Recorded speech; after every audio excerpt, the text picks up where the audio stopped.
Jadi ini adalah beasiswa pendidikan Indonesia yang sudah buka mulai dari 2 Mei kemarin. Nah, untuk pendaftarannya kita bisa kunjungi laman beasiswa.kemdikbud.go.id. Nah, di sini ada informasi-informasi yang berkaitan dengan BPI, mulai dari persyaratan dan lain sebagainya ya. Di sini ada informasi, program, profil, kemudian frekuensi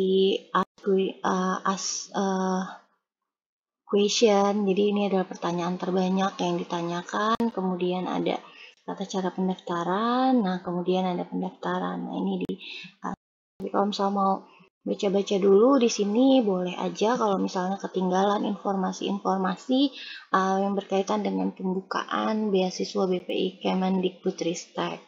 Nah, di sini ada YouTube-nya, jadi bisa dikunjungi lamannya, termasuk juga tujuan dari beasiswa BPI ini. Nah, kemudian kalau misalnya kita mau buka dulu informasi, nah ini menu informasi, jadi bisa langsung di scroll ke bawah tadi dari laman utama, atau bisa juga tadi melalui menu yang ini, terus pilih informasi, sama aja. Nah, sama aja, ini di sini ada informasi beasiswa. Nah, di sini ada panduannya untuk pendaftaran BPI bergelar tahun 2023. Nah, di sini tinggal teman-teman klik. Nah, nanti muncul file berbentuk PDF. Nah, ini ada panduan pendaftarannya, jadi tidak perlu khawatir. Di sini ada informasi-informasi yang berkaitan dengan beasiswa BPI, beasiswa pendidikan Indonesia. Nah, ini mulai dari jenjang S1, S2 maupun juga S3. Ini buku panduannya bisa dibaca mulai dari perubahan, jadi ada perubahan sebelumnya di tahun ini dengan di tahun sebelumnya. Perubahan yang paling utama terlihat di halaman pertama ini adalah terkait dengan batasan usia.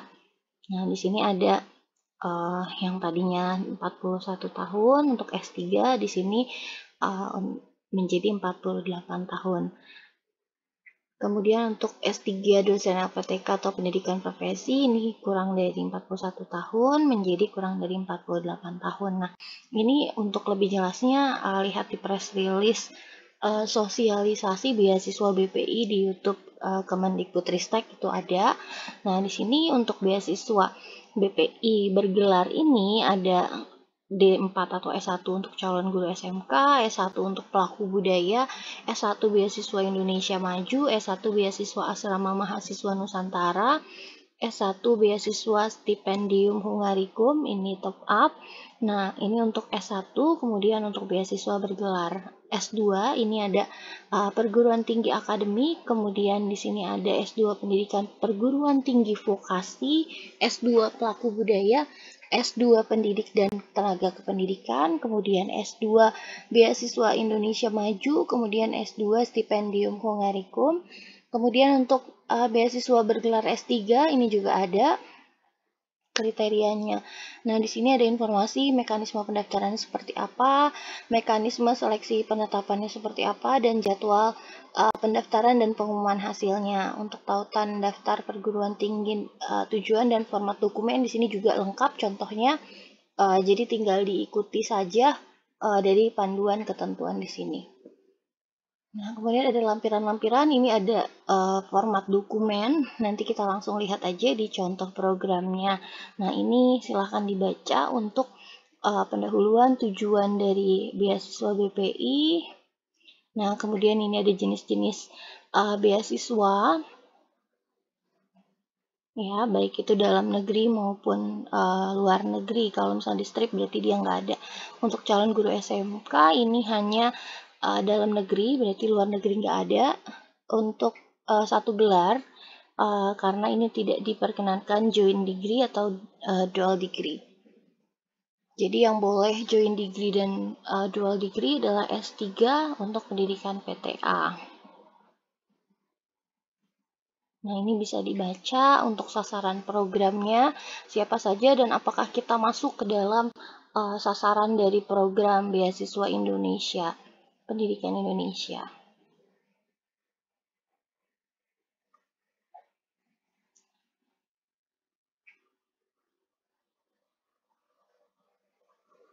Perhatikan bahwa setiap ini beda-beda, jadi nanti ada pilihannya kita mendaftar sebagai apa.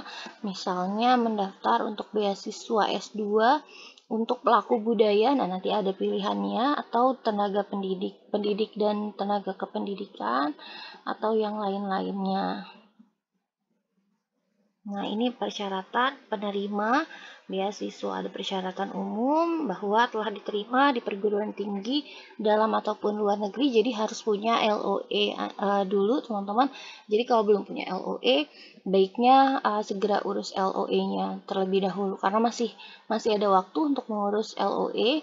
Kemudian beasiswa ini hanya untuk yang telah menyelesaikan program studi jenjang sebelumnya dengan menyertakan ijazah atau surat keterangan lulus atau rapot atau transkrip. Nah, kemudian di sini ada informasi lengkapnya untuk pendaftar perguruan tinggi luar negeri. Ini harus memiliki kemampuan bahasa asing. Nah, yang dibuktikan dengan sertifikat kemampuan bahasa Inggris yang masih berlaku dan diterbitkan oleh ITS, ya. Nah, bisa ITS, bisa yang tertera di sini. Dengan minimal skornya di sini juga tertera. Nah, kemudian ada sertifikat kemampuan bahasa resmi selain bahasa Inggris yang diakui oleh PBB, ini juga bisa. Nah, bahasa Arab, Prancis, Rusia, Spanyol, bahasa Cina atau Mandarin. Nah, kemudian di sini ada persyaratan lainnya. Pendaftaran melampirkan surat keterangan sehat dan bebas narkoba yang dikeluarkan oleh pihak yang berwenang paling lama 6 bulan terhitung dari tanggal pendaftaran, dengan ketentuan yang pertama, surat keterangan sehat ini dikeluarkan oleh dokter dari rumah sakit atau puskesmas atau klinik. Jadi boleh salah satu, boleh dari rumah sakit ataupun puskesmas ataupun klinik. Kemudian berikutnya yang kedua, surat keterangan bebas dari narkoba ini yang dikeluarkan oleh dokter dari rumah sakit atau puskesmas atau klinik atau lembaga yang berwenang untuk pengujian zat narkoba. Kemudian menandatangani surat pernyataan pendaftaran beasiswa bergelar sesuai dengan format yang disediakan. Nah, nanti di bawahnya di lampiran-lampiran ada informasi contoh dari surat pernyataan dan juga surat kesediaan. Nah, semuanya nanti lengkap.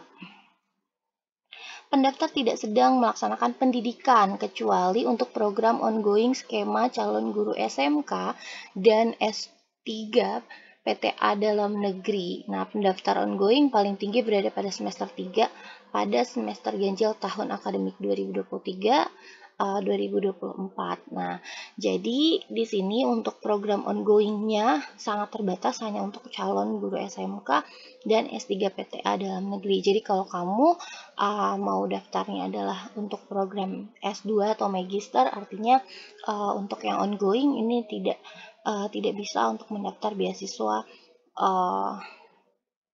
pendidikan Indonesia ini. Jadi itu juga berbeda di tahun ini. Kemudian ada informasi lainnya di sini, beasiswa diperuntukkan hanya untuk kelas reguler, jadi nggak bisa untuk kelas eksekutif atau kelas khusus, kelas karyawan maupun kelas jarak jauh. Nah, ini juga dibatasi untuk jenis kelas yang diperkenankan. Nah, kemudian di sini ada esai yang diminta, kemudian rencana studi, kemudian di sini ada untuk program S2.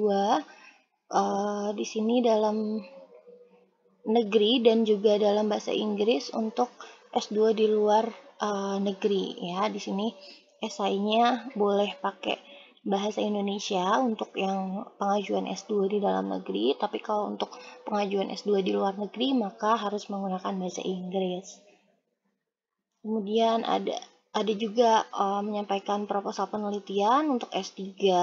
Nah, di sini ada contoh, ada jenis-jenisnya untuk usia, skor bahasa, kemudian IP atau raportnya. Nah, di sini sudah jelas ya, misalnya calon guru SMK untuk dalam negeri usia kurang dari 30 tahun, skor bahasa minimal ini tidak ada, kemudian IPK minimal adalah 3, syarat lainnya lihat di persyaratan khusus. Nah, kemudian ini untuk beasiswa Indonesia Maju, ini bisa dalam negeri ataupun luar negeri. Kemudian di sini usianya tidak terbatas, tidak dibatasi. Kemudian untuk skor bahasa minimal untuk dalam negeri itu tidak ada. Kemudian untuk luar negeri 72 untuk TOEFL IBT, kemudian 46 untuk PTE, kemudian 5,5 untuk IELTS. Nah, di sini ada persyaratan khusus lainnya. Nanti teman-teman cari lagi di beasiswa ini di bagian sub beasiswa Indonesia Maju. Nah, di sini ada banyak persyaratan lainnya lagi. Kalau teman-teman ambilnya adalah beasiswa pendidikan dan tenaga kependidikan, nah di sini bisa dalam negeri maupun luar negeri. Nah, nanti dibaca saja. Di sini ada banyak informasinya, sangat lengkap dan detail untuk masing-masing program yang akan diambil. Jadi harus dibaca dengan seksama di masing-masing sub beasiswa. Jadi ada banyak beasiswa turunannya. BPI ini adalah induknya, jadi satu tetapi memiliki banyak program beasiswa. Nah, kemudian di sini ini ada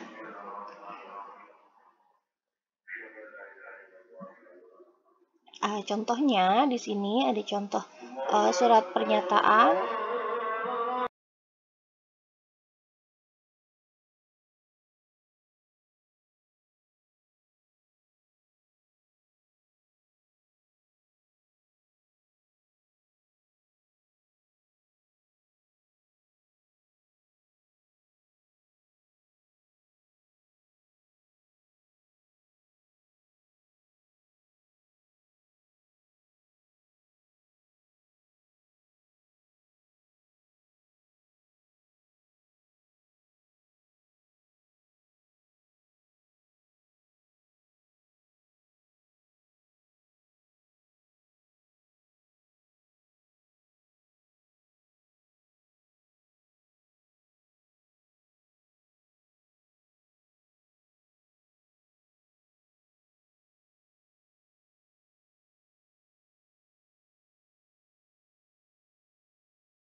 Nah, ini adalah contoh dari surat pernyataan pendaftar beasiswa pendidikan Indonesia. Ini jangan lupa untuk ditandatangani dengan materai 10.000. Kemudian yang kedua, surat pernyataan bersedia dibebas tugaskan. Jadi kalau teman-teman lolos dari beasiswa pendidikan Indonesia ini, maka harus bersedia untuk dibebas tugaskan dari pekerjaannya. Nah, sehingga diperlukan tanda tangan dari kita yang membuat pernyataan ini, yang mengajukan beasiswa pendidikan Indonesia. Kemudian di sini ada mengetahui pimpinan instansi. Jadi pimpinan instansi kita, tempat kita bekerja saat ini juga mengetahui dan menyetujui bahwa ketika kita nantinya lolos beasiswa pendidikan Indonesia, maka kita dibebas tugaskan. Jadi kita memperoleh tugas belajar seperti itu. Nah, kemudian ini ada surat izin pimpinan, kemudian ada surat rekomendasi pimpinan, ada surat rekomendasi akademisi, kemudian di sini ada surat pernyataan. Ini kalau calon dosen, karena tadi ada banyak kriteria ya, termasuk beasiswa ini juga terbuka untuk calon dosen. Kemudian di sini surat pernyataan calon guru SMK, ini hanya untuk yang beasiswa calon guru SMK. Nah, kemudian kalau ini semuanya surat keterangan masa kerja. Jadi di sini kita mengajukan surat keterangan masa kerja ini kepada pimpinan instansi tempat kita bekerja. Jangan lupa untuk ditandatangani, kemudian juga untuk pengesahan menggunakan stempel dari instansi tempat bekerja. Nah, kemudian ini adalah surat pernyataan tenaga kependidikan sekolah menengah kejuruan. Jadi untuk SMK ini ada harus dibuat suratnya. Kemudian di sini ada kisi-kisi rencana studi untuk program S2, S3. Jadi teman-teman bisa baca secara lengkapnya. Nah, kemudian di sini ada lampiran pathway untuk program S3, LPTK atau PPG. Jadi nanti disesuaikan dengan program yang akan teman-teman ikuti. Di sini ada juga pendaftaran beasiswa program S3 pathway dosen PPG di LPTK. Jadi ini informasi terkait dengan panduan ya. Jadi kita bisa back kembali di sini untuk jenis beasiswanya ada banyak. Jadi di sini kita bisa melakukan pendaftaran sesuai dengan program yang ingin kita ikuti karena ternyata ada banyak banget programnya. Nah, kemudian kita bisa langsung melakukan pendaftaran. Jangan lupa untuk disiap-siapkan dokumennya. Oh ya, bagi teman-teman yang ingin mengajukan beasiswa BPI, bahwa tidak semua universitas dan program studi itu dibuka. Jadi teman-teman di sini harus lihat dulu list prodinya.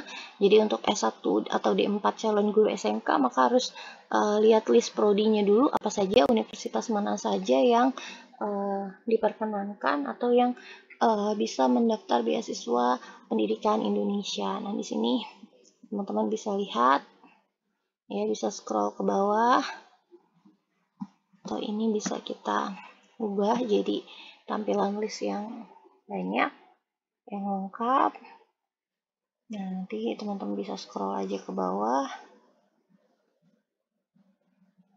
Nah, kemudian nanti bisa next. Nah, atau bisa juga search, bisa juga di search nantinya. Ini untuk listnya. Untuk yang S2 ini saya bukanya sampel aja. Karena saya adalah guru, maka saya coba untuk beasiswa S2 pendidik dan tenaga kependidikan. Ya, ini ada list program studi dalam negeri maupun luar negeri. Nah, di sini kita bisa search juga, misalnya universitas negeri misalnya. Ya, di sini untuk universitas negeri ada Yogyakarta, kemudian tadi ada juga Surabaya. Nah, kemudian Universitas Negeri Jakarta ini juga ada, tetapi tidak semua program studi membuka. Jadi ada pendidikan lingkungan, jasmani, pendidikan dasar, PAUD, pendidikan sejarah, penelitian dan evaluasi pendidikan. Universitas Negeri Malang, nah ini juga buka. Ya, Nah, jadi nanti teman-teman bisa cek untuk list prodi dan juga perguruan tingginya mana saja yang bisa untuk pengajuan. Atau misalnya di sini kita mau ketiknya prodinya geografi misal. Ini contoh aja ya teman-teman, nanti disesuaikan. Nah, berarti untuk pendidikan geografi hanya 3, hanya UPI, UNY, kemudian Universitas Negeri Malang atau UNM. Atau misalnya kita cari untuk sejarah. Untuk bidang sejarah pilihannya berarti ada Universitas 11 Maret. Ini untuk pendidikan sejarah ya. UPI, UNY, Malang, UNJ, UI. Kemudian misalnya kimia, jadi ini bisa search-nya by PTN-nya ataupun juga perguruan tingginya ataupun program studinya. Itu jadi kita bisa mengecek apakah bisa untuk pengajuan beasiswa pendidikan Indonesia atau tidak, ya. Nah, dan di sini tidak hanya PTN saja, tapi juga PTS juga ada. Di sini kita bisa cek ya untuk di PTN-nya, kemudian juga PTS-nya untuk swasta. Nah, ini juga salah satu contoh ya universitas swasta yang bisa mendaftar BPI. Nah, jadi tidak PTN saja. Itu untuk list beasiswa. Kemudian, oke, kita lanjut ke pendaftaran. Kalau sudah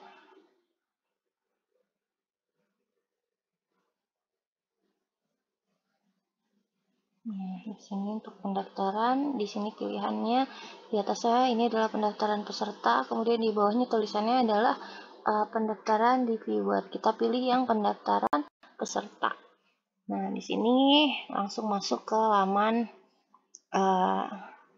login. Nah, karena kita belum buat akun, belum punya akun, maka di sini klik yang daftar di sini. Nah, nanti teman-teman tinggal isikan identitas, nama, nik, alamat email, konfirmasi email, tempat tanggal lahir, kemudian password, konfirmasi password. Upayakan password ini yang teman-teman mudah diingat dan juga yang tidak mudah ditebak. Nah, kemudian isi pendidikan terakhir dan latar belakang pendaftar. Nah, karena tadi jenis beasiswanya ada banyak, kemudian isikan hasil penjumlahan yang tertera di CAPTCHA ini. Nah, kemudian klik daftar.